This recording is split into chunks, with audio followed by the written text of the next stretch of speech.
दोस्तों आज हम बात करेंगे टेक्निकल एनालिसिस के टाइम फ्रेम के बारे में। हमको कौन से टाइम फ्रेम में ट्रेड लेना चाहिए, और ये वाला सवाल आपके मन में भी होगा कि हम कौन सा टाइम फ्रेम हमारे लिए बेस्ट है, कौन से टाइम फ्रेम में हमको अच्छे ट्रेड्स मिलेंगे। ठीक है, तो यहाँ पे मैं इस वीडियो को डिवाइड करूंगा 3-4 पार्ट्स में, अलग अलग पार्ट्स में, तो आपको अच्छे से पता चलेगा कि आपको कहाँ पे किस चीज़ में कौन सा टाइम फ्रेम यूज़ करना है। ठीक है, सबसे पहले मैं बात करूंगा यहाँ पे लॉन्ग टर्म इन्वेस्टमेंट की। ठीक है, वहाँ पे आपको कौन सा टाइम फ्रेम देखना चाहिए, देखना भी चाहिए कि नहीं देखना चाहिए, उसके बारे में हम बात करेंगे।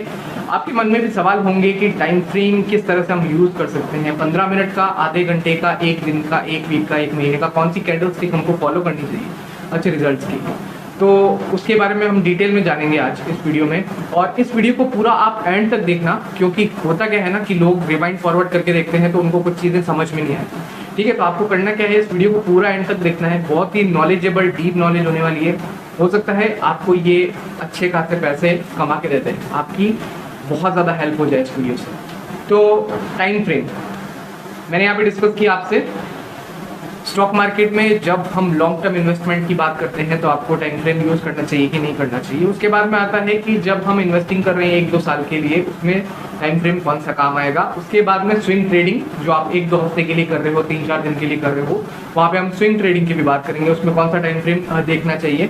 और इंट्राडे, सबसे फेवरेट लोगों का फेवरेट ऑप्शंस ट्रेडिंग, उसमें कौन सा टाइम फ्रेम हमको देखना चाहिए, उसमें काफ़ी अच्छे रिजल्ट्स आपको मिलेंगे। तो अभी मैं थ्योरेटिकल आपसे बात कर रहा हूँ, हम बाद में चार्ट पैटर्न्स भी देखेंगे, मैं आपको अपनी कंप्यूटर स्क्रीन पे लेके चलूँगा, तो वहाँ पे आपको डिटेल में समझ में आएगा कि कौन सा टाइम फ्रेम आपके लिए सही है। और बात करता हूँ मैं लॉन्ग टर्म इन्वेस्टमेंट से लेके, जब आप लॉन्ग टर्म इन्वेस्टिंग करते हैं, जब आप 15-20 सालों के लिए सोच रहे हैं, तो उसमें आपको चार्ट पैटर्न्स की इतनी ज़्यादा ज़रूरत नहीं है, क्योंकि वहाँ पे आप क्या करते हो, वहाँ पे आप कंपनी की फंडामेंटल्स देखते हो, कंपनी के गोल्स देखते हो, उसके फ्यूचर प्लान्स क्या है वो देखते हो। वो बहुत ज़्यादा काम आते हैं 15-20 साल के गोल्स, क्योंकि वहाँ पे आपको आइडिया लगता है कि ये कंपनी कितना अच्छा जाने वाली है, कौन सी इंडस्ट्री 15-20 सालों में ग्रो करेगी। जैसे अभी मैं एग्जांपल लूँ, ईवी इंडस्ट्री ग्रो कर रही है, इलेक्ट्रॉनिक कार जो बाइक्स वगैरह आ रही है वो ग्रो कर रही है। तो अगर वहाँ की कोई कंपनी है, उस इंडस्ट्री की कोई कंपनी है, और उसका शेयर प्राइस अभी डाउन चल रहा है, तो आप 15-20 सालों में एस्टिमेट लगा सकते हो कि इसका प्राइस अभी कितना ऊपर जाएगा, है ना।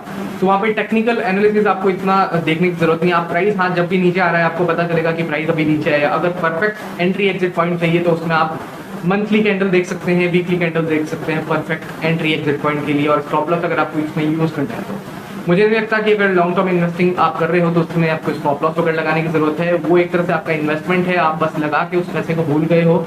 जब आपका रिटायरमेंट वगैरह होगा तब आप उस पैसे को निकाल सकते हो, है ना। अब हम बात करते हैं यहाँ पे, जो आप 1-2 साल के लिए ट्रेडिंग करते हो, इन्वेस्टिंग करते हो, उसमें आपको कौन सी कैंडल स्टिक पैटर्न फॉलो करनी चाहिए। तो यहाँ पे आप वीकली कैंडल स्टिक फॉलो कर सकते हो, और उसके बाद में मंथली कैंडल स्टिक फॉलो कर सकते हो। कैंडल स्टिक पैटर्न को कैसे देखते हैं, चार्ट पैटर्न वो कैसे आइडेंटिफाई करते हैं, हम बात करेंगे वो आने वाले वीडियोस में। हर एक चार्ट पैटर्न को, हर एक कैंडल स्टिक को हम समझेंगे आगे आने वाले वीडियोस में, तो वो आपके लिए बहुत ज़्यादा हेल्पफुल होगा आपके एंट्री और एग्जिट पॉइंट में। टारगेट कैसे निकालते हैं, और एंट्री और एग्जिट पॉइंट कैसे होते हैं, और कुछ इंडिकेटर जो मेन इंडिकेटर्स हैं, कुछ लोग यूज़ करते हैं, कुछ लोग नहीं यूज़ करते। मैं पर्सनली यूज़ नहीं करता हूँ कोई भी इंडिकेटर, तो उसके बारे में भी हम जानेंगे। ठीक है, और जो टाइम फ्रेम आप जो यूज़ करोगे किसके अंदर, स्विंग ट्रेडिंग के अंदर या इन्वेस्टिंग के अंदर, जो आप 1-2 सालों के लिए कर रहे हो, उसमें आप वीकली या मंथली कर सकते हो। स्विंग ट्रेडिंग में आप वीकली देख सकते हो, 30 मिनट्स देख सकते हो, 1 आवर की टाइम फ्रेम देख सकते हो, फॉलो कर सकते हो। जो आप आवरली टाइम फ्रेम है वो आप फॉलो कर सकते हो एक बार। और यहाँ पे मैं बात करूँगा सबसे फेवरेट ऑप्शन ट्रेडिंग के बारे में। बहुत सारे लोगों के मन में ये होगा कि ऑप्शन ट्रेडिंग में अच्छा खासा पैसा कैसे निकालें। मैं कुछ ट्रेड्स वगैरह भी आपके साथ शेयर करूँगा आगे आने वाली वीडियोस में, है ना। कैसे आप प्रॉफिटेबल हो सकते हैं ऑप्शन ट्रेडिंग में, उसके बारे में मैं आपसे पूरा शेयर करूंगा, तो वो आने वाले वीडियोस में होगा। पर आपको जो यहाँ पे मेन ध्यान रखना है, आपको क्या चीज़ नहीं करनी है उसको पहले समझते हैं। आपको 1 मिनट का टाइम फ्रेम फॉलो नहीं करना है। अगर आप बिगनर हो, 3 मिनट का टाइम फ्रेम, 2 मिनट का टाइम फ्रेम फॉलो नहीं करना है। ओके, आपको क्या चीज़ करनी है, आपको करनी है तो कम से कम 5 मिनट का टाइम फ्रेम फॉलो करना है। उसके बाद में 15 मिनट का फॉलो कर सकते हो, जो कि मैं रिकमेंड करूंगा 15 मिनट का फॉलो करने में, क्योंकि 15 मिनट में जो ऑप्शंस की मूवमेंट होती है वो काफ़ी अच्छी होती है। अगर आपकी एंट्री सही है तो बिना स्टॉप लॉस हिट किए आपके टारगेट्स अचीव हो सकते हैं, आपको 10, 15, 20% का रिटर्न मिल सकता है। ठीक है, उसके बारे में हम बात करेंगे और ये था टाइम फ्रेम के बारे में, आपको पता लग गया होगा टाइम फ्रेम कौन सा यूज़ करना चाहिए, किस चीज़ में यूज़ करना चाहिए। अब हम यहाँ पे बात करते हैं, कंप्यूटर स्क्रीन पे चलता हूँ। अब हम यहाँ पे कंप्यूटर स्क्रीन पे देखेंगे किस तरह से टाइम फ्रेम दिखते हैं, क्या चीज़ है, कितनी नॉइस होती है 1 मिनट के टाइम फ्रेम में, 2 मिनट के टाइम फ्रेम में, नॉइस के बारे में भी हम बात करेंगे। बायर सेलर किस तरह से होते हैं उसके बारे में भी हम जानेंगे। चलिए कंप्यूटर स्क्रीन पे चलते हैं। तो दोस्तों उम्मीद करता हूँ ठीक है। तो हम दोस्तों हमने सारी चीज़ें थियोरेटिकल समझ ली हैं, अब हम आ गए हैं चार्ट पैटर्न्स की। ठीक है, अब हम प्रैक्टिकली देखेंगे कि हमको चार्ट पैटर्न्स में एक्चुअल में क्या चीज़ें देखनी चाहिए, क्या चीज़ें नहीं देखनी चाहिए। 1 मिनट का, 2 मिनट का, 3 मिनट का टाइम फ्रेम मैं क्यों मना कर रहा था उसके बारे में हम समझेंगे। ठीक है, और इंट्राडे में और इन्वेस्टिंग जैसे करते हैं हम, उसमें हम ज़्यादा से ज़्यादा प्रॉफिट्स कैसे ले सकते हैं उस टाइम फ्रेम को यूज़ करते हुए। ठीक है, कुछ सीक्रेट्स भी बताऊंगा मैं आपको, तो देखते रहिए इस वीडियो को एंड तक। यहाँ पे सबसे पहले मैं ओपन करता हूँ 1 मिनट का टाइम फ्रेम। ठीक है, ये मैं ट्रेडिंग भी यूज कर रहा हूँ, ये सबसे अच्छा सॉफ्टवेयर लगता है मुझे, सबसे अच्छी वेबसाइट है लाइव चार्ट्स को देखने के लिए। और यहाँ पे आप देखेंगे आज जो डेट है वो है 6th, और यहाँ पे आज मार्केट बंद है, तो यहाँ पे हम 5th की जो कैंडल स्टिक्स हैं उनको देखेंगे। जो 1 मिनट का टाइम फ्रेम है उसमें कैंडल स्टिक्स को देखेंगे। यहाँ पे आपको दिखेगा कि जो 5 तारीख से अगर मैं कैंडल्स देख रहा हूँ, यहाँ से लेके अगर मैं कैंडल्स देख रहा हूँ तो कितनी सारी आपको कैंडल्स दिख रही है, कितनी ज़्यादा नॉइस है, ऊपर नीचे कितनी ज़्यादा नॉइस है। अगर कोई भी ट्रेड आप ऑप्शंस का या इंट्राडे कर रहे हो, कोई भी ट्रेड इसके बेस पे लेते हो, तो बहुत ज़्यादा चांसेस हैं कि आपके स्टॉप लॉस हिट होंगे और आप प्रॉफिटेबल नहीं हो पाएंगे। अगर आप न्यू ट्रेडर हैं, ठीक है, मैं प्रोफेशनल की बात नहीं कर रहा हूँ यहाँ पे, प्रोफेशनल ट्रेडर्स बहुत ज़्यादा यही यूज़ करते हैं, क्योंकि 1 मिनट में या 2 मिनट में जो मूवमेंट आती है, अगर आप ये मूवमेंट देखोगे, ये 1 मिनट की मूवमेंट है। ठीक है, 1 मिनट की कितनी कैंडल्स हैं, 3-4 कैंडल्स में 1 मिनट में इतना बड़ा मूव दे दिया है, जो कि था 17,426 से लेके 17,455, करीब करीब ये 25 पॉइंट का मूव है, 25 से 30 पॉइंट का मूव है जो आपको मिल गया है यहाँ पे।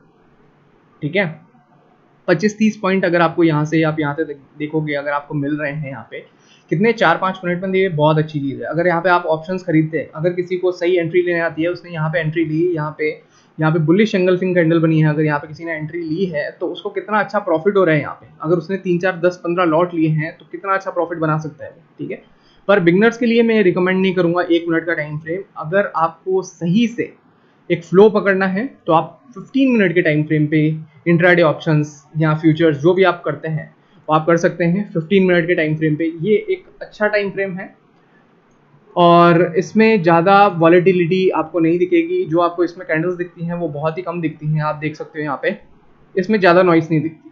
ठीक है, बहुत simple, buyer seller buyer seller buyer seller. फिर यहाँ पे बायर आए 2 बार, तो आपको पता चल रहा है कि कहाँ पे ब्रेकआउट हो रहा है, ब्रेकडाउन हो रहा है। उसके बारे में हम बात करेंगे अगली वीडियोस में कि ब्रेकआउट, ब्रेकडाउन, ट्रेंड लाइन वो किस तरह से बनाते हैं, क्या सारी चीज़ें करते हैं। और आपके मन में सवाल हो रहा होगा कि ये मैंने कैसे सीखा। मैंने बहुत सारे पेड कोर्सेज खरीदे थे, बहुत सारी हैवी फीस पे की थी, मैंने ये सारी चीज़ें बहुत डीपली समझी हैं, अभी भी समझ रहा हूँ, अभी भी प्रैक्टिस करता हूँ, ट्रेड भी करता हूँ। आपको सारी चीज़ें मैं शेयर करूँगा, ऑप्शंस में प्रॉफिटेबल कैसे हो सकते हैं और कहाँ पे हमको एग्जिट करना चाहिए, कहाँ पे एंट्री लेनी चाहिए, वो सारी चीज़ें। तो यहाँ पे 15 मिनट का टाइम फ्रेम ऑप्शन ट्रेडिंग के लिए बहुत सही है। ठीक है, यहाँ पे आपको पता चल रहा है कि यहाँ पे एक हैमर कैंडल बनी है और यहाँ पे आपने बाय किया, आपको प्रॉफिट मिला। अब देखो ऑप्शंस में बहुत लोग गलती ये कर देते हैं कि वो लेके रख देते हैं, सुबह को खरीदा, शाम तक पड़ा है उनके पास में। ऐसा नहीं, अगर 1 घंटा भी ऑप्शन, मान लीजिए इस तरह से ये मार्केट चल रही है, अगर 1 घंटा भी मार्केट इस तरह से चल रही है तो यहाँ पे आपका टाइम डीके हो जाएगा, यहाँ पे आपका टाइम डीके हो जाएगा। और जो ऑप्शन आपने पहले से खरीदा था, मान लीजिए वो 150 रुपये का ऑप्शन था, वो यहाँ पे ऑप्शन की वैल्यू काफ़ी कम हो जाएगी। ये आते आते ऑप्शन की वैल्यू काफ़ी कम हो जाएगी, ये कैंडल स्टिक, ठीक है, ये वाली कैंडल स्टिक आते आते बहुत कम हो जाएगा। तो आपको करना क्या है, आपको क्विक डिसीजन होना चाहिए, जहाँ पे मोमेंटम हो वहीं आपको ट्रेड करना है। ऐसे नहीं पूरा दिन आप बैठ के ट्रेड कर रहे हो, स्क्रीन पे देख रहे हो, ऐसा बिल्कुल नहीं करना है आपको। जहाँ पे आपको परफेक्ट एंट्री मिल रही है, और रोज भी ट्रेड नहीं करना है। अगर आपको लग रहा है कि आज आपका दिन है, आपका जो व्यू था आपसे मैच कर रहा है मार्केट का व्यू, तो आप कर सकते हो। क्योंकि होता क्या है ना, कभी कभार हमारा व्यू, हमारा माइंडसेट मार्केट के माइंडसेट से मैच नहीं करता है। हम सोच रहे होते हैं कि मार्केट ऊपर जाएगा पर मार्केट नीचे जा रहा होता है, पर फिर भी हम ट्रेड ले रहे होते हैं। क्यों? क्योंकि हमको ट्रेड करना है। ये ज़रूरी नहीं है दोस्तों, हमको ट्रेड जब भी करना है जब हमारे व्यू के अकॉर्डिंग मार्केट चल रहा हो। अगर हमारा व्यू नीचे जाने का है कि मार्केट हाँ नीचे जा रहा है, आज क्रैश होगा मार्केट, और मार्केट भी सच में नीचे जा रहा है, मार्केट भी आपको वही बता रहा है, तो इसका मतलब ये समझ लीजिए कि आपका व्यू सही है, वहाँ पे आपको रिजल्ट्स मिल सकते हैं अच्छे। ठीक है, गारंटी तो किसी भी चीज़ की नहीं है, प्रोबेबिलिटी पे होता है। तो ये चीज़ आपको समझनी है। यहाँ पे मैं एक टूल सर्च कर रहा हूँ, पता नहीं कहाँ चला गया वो टूल, कोई बात नहीं। तो यहाँ पे आपको एक चीज़ समझनी है कि आपको हमेशा भी ट्रेड नहीं करना है, हर वक्त भी ट्रेड नहीं करना है। मान लीजिए आप सुबह से बैठे थे, ट्रेड का इंतजार कर रहे थे, आपको ट्रेड नहीं मिला, आपको दिन को आके ट्रेड मिल रहा है, तब आप तभी ट्रेड कर सकते हैं। उसके बीच में आप उल्टे फुल्टे ट्रेड लेके आप अपने लॉसेस को बड़ा कर दोगे तो उसका कोई मतलब नहीं है। अब हम इसको डिलीट करते हैं, क्लियर करते हैं इसको। अब हम चलते हैं यहाँ पे डेली टाइम फ्रेम। आवरली मैंने आपको बता दिया, स्विंग ट्रेड जो अपन कर रहे हैं उसके लिए अपन यूज़ कर सकते हैं आवरली टाइम फ्रेम, 30 मिनट्स का टाइम फ्रेम, उसके लिए अपन यूज़ कर सकते हैं। और उसके बीच में आप 30 मिनट्स का टाइम फ्रेम भी फॉलो कर सकते हो एंट्री लेने के लिए, क्योंकि 30 मिनट्स का टाइम फ्रेम भी बहुत अच्छा होता है। यहाँ पे आपको देखो परफेक्ट क्या चीज़ें दिख रही है, परफेक्ट आपको सपोर्ट रेजिस्टेंस दिख रहा है कि यहाँ से मार्केट बाउंस किया है। क्यों बाउंस किया है, उसका क्या रीज़न है, यहाँ आप देख सकते हैं। यहाँ पे मार्केट एक बार आया, फिर नीचे गया, फिर यहीं से बाउंस किया मार्केट ने। इसको मैं थोड़ा सा लाइन को, ओके अब परफेक्ट दिख रहा है। ठीक है, मार्केट ये फिर वापस मार्केट में सेलिंग आई, ऊपर की तरफ खुला था मार्केट में सेलिंग आई, यहाँ पे बड़ी सी कैंडल बनी सेलर्स की, यहाँ पे फिर क्या बन रही है, यहाँ पे हैमर बन रही है, जहाँ पे इसकी लॉन्ग सी विक थी और ये फिर बॉडी बनी है। यहाँ से क्या पता लग रहा है कि यहाँ पे पहले से ही सपोर्ट था, यहाँ से मार्केट ऊपर जा सकते हैं। आप क्या कर सकते हो, इस कैंडल के नीचे का स्टॉप लॉस लगा सकते हो। मार्किंग करके बता देता हूँ मैं आपको, इस कैंडल्स के ये यहाँ पे आप स्टॉप लॉस कहीं लगा सकते हो, ये जैसे थोड़ा सा इसके नीचे। ये प्रोबेबिलिटी का गेम है, मैं बार बार बोल रहा हूँ। यहाँ पे अगर आपने यहाँ पे स्टॉप लॉस लगाया है, चांसेस आर वेरी हाई कि मार्केट ऊपर जाएगा। अगर बाय चांस फिर भी मार्केट आपके अगेंस्ट में चला जाता है, यहाँ पे आप चुपचाप से मार्केट को जितना पैसा आपने डिसाइड किया है 30 40 50 रुपए दे के निकल जाओ। ठीक है, अब आपको मार्केट से जिद नहीं करनी है, बहस नहीं करनी है कि मेरा पैसा लेके चला गया, कैसे गलत हो गया, मैं मेरे पैसे कैसे चले गए, मुझे लॉस कैसे हो गया, मुझे तो प्रॉफिट करना था। उसको आप भूल जाओ। ठीक है, अब मार्केट यहाँ से ऊपर जा रहा है, आपको अच्छा खासा प्रॉफिट मिला है। अब आपको यहाँ पे पता चल रहा है कि यहाँ पे इसका रेजिस्टेंस है, जो कि इतना बड़ा रेजिस्टेंस नहीं है, पर फिर भी एक अच्छा रेजिस्टेंस है। यहाँ से मार्केट काफ़ी नीचे आया था, तो यहाँ पे आप निकल सकते हो सकता है आप इस कैंडल पे निकल जाओ जब कंसोलिडेट होने लग जाए, हो सकता है आप ये रेड कैंडल बने तब निकल जाओ, या आप इस कैंडल पे निकल जाओ, इस कैंडल पे निकल जाओ, थोड़ा सा ही प्रॉफिट लेके। डिपेंड करता है आपका कितना एक्सपीरियंस है, आपने कितना टाइम मार्केट को दिया है, उसके अकॉर्डिंग ही आपको मार्केट पैसा देगा। अगर आपका एक्सपीरियंस ज़्यादा है तो कुछ लोग यहाँ तक भी बैठ सकते हैं, यहाँ तक भी रुक सकते हैं, वापस घूम के आ रहे हैं, कुछ लोग यहाँ पे निकलेंगे। ठीक है, डिपेंड करता है कि आपका एक्सपीरियंस कितना है, पर वो टाइम के साथ में आएगा। अब हम बात करते हैं यहाँ पे, ये हमने बात की स्विंग ट्रेडिंग के बारे में, 30 मिनट्स का टाइम फ्रेम, 1 आवर का टाइम फ्रेम। ठीक है, उसके बाद में हम चलते हैं डेली टाइम फ्रेम पे। डेली टाइम फ्रेम मैं किस लिए यूज़ करता हूँ, डेली टाइम फ्रेम मैं यूज़ करता हूँ एक ट्रेंड को आइडेंटिफाई करने में। आपको एक ट्रेंड दिख रहा होगा यहाँ पे, किस तरह से दिख रहा है, हम ड्रॉ करते हैं यहाँ पे। ये ट्रेंड दिख रहा है आपको इस तरह से, ये ट्रेंड थोड़ा कर्व्ड है, तो हम यहाँ पे ले सकते हैं, क्या ले सकते हैं, यहाँ पे हम कर्व वाला टूल ले सकते हैं, जो कि है, हम आर्क भी ले सकते हैं, कर्व भी ले सकते हैं। यहाँ पे मैंने ड्रॉ किया और ये आपको ट्रेंड दिख रहा होगा। मार्केट अभी ऐसे ही चल रहा है, इसको हम थोड़ा सा सही करते हैं। अब आप देखोगे यहाँ पे बाउंस बैक किया, फिर यहाँ आया, यहाँ पे बाउंस बैक किया, फिर यहाँ आया, यहाँ पे बाउंस बैक किया, फिर यहाँ आया, यहाँ पे बाउंस बैक किया। ठीक है, ये सारे पॉइंट्स मिल रहे हैं, तो अब काफ़ी ज़्यादा चांसेस हैं कि यहाँ पे या तो ये कंसोलिडेट करके ऊपर जा सकता है, एक नया हाई बना सकता है ये, या तो काफ़ी ज़्यादा चांसेस है इसको ब्रेक करके फिर ये वापस यहाँ तक आ सकता है, जो कि है 16,732। निफ्टी की बात चल रही है यहाँ पे, निफ्टी 50। ठीक है, तो यहाँ तक आ सकता है। और अगर ये कंसोलिडेट करके यहाँ पे कुछ दिन रुक के उसके बाद में ऊपर की तरफ जाता है, तो फर्स्ट टारगेट यही रहेगा 18,073 का, और उसके बाद में इसको ब्रेक करके डेफिनेटली आपको ये टारगेट्स भी देखने को मिलेंगे 18,583 का। तो डेफिनेटली ये भी टारगेट आपको देखने को मिल सकते हैं। उसके बाद में निफ्टी काफ़ी बुलिश हो जाएगा और ऊपर की तरफ आपको एक नया हाई दिखेगा, ऑल टाइम हाई दिखेगा जो कि पहले कभी नहीं आया था। अब हम बात कर लेते हैं यहाँ पे वीकली चार्ट्स की। जब हम कोई भी स्टॉक खरीद रहे हैं, कुछ भी चीज़ खरीद रहे हैं इन्वेस्टिंग के पर्पज से, मान लीजिए आपको इन्वेस्टिंग करनी है 1 साल के लिए, 2 साल के लिए, तो आप वीकली चार्ट्स देख सकते हैं।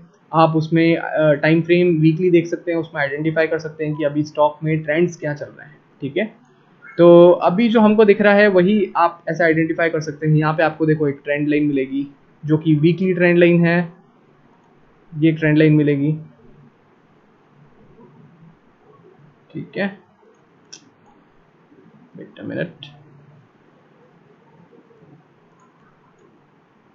इसको हम थोड़ा सा और सही कर सकते हैं जहाँ पे पॉइंट्स सबसे ज़्यादा मिल रहे हैं। और आपने ये देखा कि जब ये ट्रेंड लाइन को ब्रेक किया इसने, अच्छी सी एक वीकली कैंडल में, जब इसने ट्रेंड लाइन को एक वीक में जब ये ट्रेंड लाइन को ब्रेक किया, ये ट्रेंड लाइन को वापस रीटेस्ट करने आया, उसके बाद में फेल हुआ, उसने नया लोअर लो बनाया, उसके बाद में ये ऊपर आया, जो ये नया हाई नहीं बना पाया। उसके बाद में ये जब वापस नीचे गया, इसको रीटेस्ट किया, वापस घूम के वापस नीचे आया। अभी इसने क्या किया है, अभी देखा जाए तो ये इस ट्रेंड लाइन को टेस्ट करने आ रहा है। यहाँ पे भी आपको एक ट्रेंड लाइन दिख रही होगी, इस ट्रेंड लाइन को ये टेस्ट करने आ रहा है। तो हो सकता है मार्केट यहाँ से वापस एक बेरिश कैंडल बना के वापस नीचे आ जाए। हो सकता है इसको अच्छे से ब्रेकआउट कर ले, ब्रेकआउट करके ऊपर चला जाए इसके, फिर इसको रीटेस्ट करे और फिर एक नया ऑल टाइम हाई बनाए निफ्टी। डिपेंड करता है। अभी तक तो ये बुलिश कैंडल्स ही बना रहा है सारी। तो यहाँ पे ये जो चीज़ है, ये बहुत ही क्रूशियल लेवल है अभी जिस लेवल पे है। तो हम एक और टूल लेते हैं यहाँ पे, चलो ब्रश से ही मैं आपको बताता हूँ। यहाँ पे ये जो चीज़ है ये बहुत ही क्रूशियल लेवल है, क्योंकि आप देखोगे यही पॉइंट था जहाँ से बाउंस डाउन किया था, यहाँ से ये डाउन गया था, यहाँ से ये डाउन गया था। अब ये कितनी बार हो रहा है, चौथी बार हो रहा है। तो हो सकता है ये चौथी बार इसको ब्रेक कर ले, क्योंकि होता क्या है ना कि स्टॉक मार्केट में 3 नंबर 3 का बहुत बड़ा रोल है। किस तरह से, अगर कोई भी चीज़ 3 बार टच कर रही है, यहाँ पे सेलर, यहाँ पे बायर आए, फिर उन्होंने, सेलर ने नीचे पुश किया, बायर आए, फिर सेलर ने नीचे पुश किया, फिर बायर आए, सेलर ने नीचे पुश किया। तो अब क्या है, ये जो एरिया है, ये जो ट्रेंड लाइन है, ये कमज़ोर हो गई है। हो सकता है, बहुत ज़्यादा चांसेस है कि यहाँ से ये ऊपर चला जाए। ठीक है, यहाँ से, क्योंकि ये कंसोलिडेट हो रहा है, कुछ दिन और यहाँ पे वेट करना चाहिए और यहाँ पे ये ऊपर चला जाए, तो बहुत ज़्यादा चांसेस हैं कि आपको अच्छे प्रॉफिट्स देखने के लिए मिल सकते हैं। निफ्टी का एक न्यू हाई दिखेगा, आपको स्टॉक्स भी ऊपर जाते हुए दिखेंगे। तो हमने ये बात कर ली 1 साल के इन्वेस्टिंग के लिए, 2 साल के इन्वेस्टिंग के लिए। अब हम बात करते हैं यहाँ पे, जब आप लॉन्ग टर्म के लिए कुछ चीज़ खरीदने वाले हो। एक मिनट, अरे भाई हट जा।